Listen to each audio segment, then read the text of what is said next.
హైదరాబాద్ అండి. ఇప్పుడు ఫీల్డ్ అన్నది మీరు ఎలా తెలుసుకున్నారు, దీని గురించి ఎలా విన్నారు? మా బాబు పాప చేసి చెప్పారు. ఓకే, మీరు కూడా ఇదే ఫీల్డ్ లో ఇంట్రెస్ట్ గా ఉన్నారు, మీరు చేయాలని ఎప్పటి నుంచి అనుకుంటున్నాను. మా బాబు స్టార్ట్ చేశారు కాబట్టి దానికి హెల్ప్ఫుల్ గా ఉంటుందని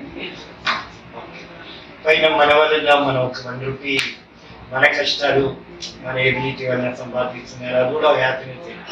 మన దగ్గర ఎంత డబ్బు ఉందంటే కూడా వంటి ఇప్పుడు సారీ రోడ్ అనేది యాక్చువల్గా కొత్త ఒక కన్సెప్ట్ లాస్ట్ 3-4 years ముందు దగ్గర చేసుకునేది. ఇప్పుడు సారీ రోడ్ మిషన్ మొత్తం ఇండోర్కి వచ్చేసింది.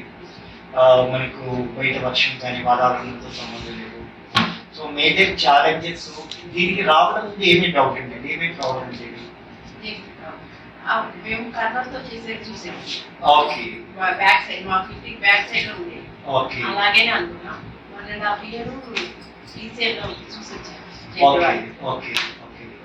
అక్కడ తెలుసు ఇలా బాబు కూడా వెళ్ళి ట్రైనింగ్ తీసుకుంటే మీకు కూడా బాగుంటుంది. మీకు ఇప్పుడు కాన్ఫిడెంట్ మాకు రెఫరెన్స్ కూడా ఇస్తారా? నెగిటివ్ సైడ్ ఏమీ కనిపిస్తుంది? నెగిటివ్ ఏం కనిపించలేదండి. మేమేం డౌట్స్ అడిగినా కూడా అన్నీ చెప్పారు. ఆయన తెలుగులోనే తిరిగే వచ్చింది, ఆయన తెలుగులో చెప్పారు. బాబు వాళ్ళు చెప్పినట్టు చెల్లి అర్థం చేస్తున్నారు, అర్థం నాకు చెప్పారు. Thank you so much. Thank you.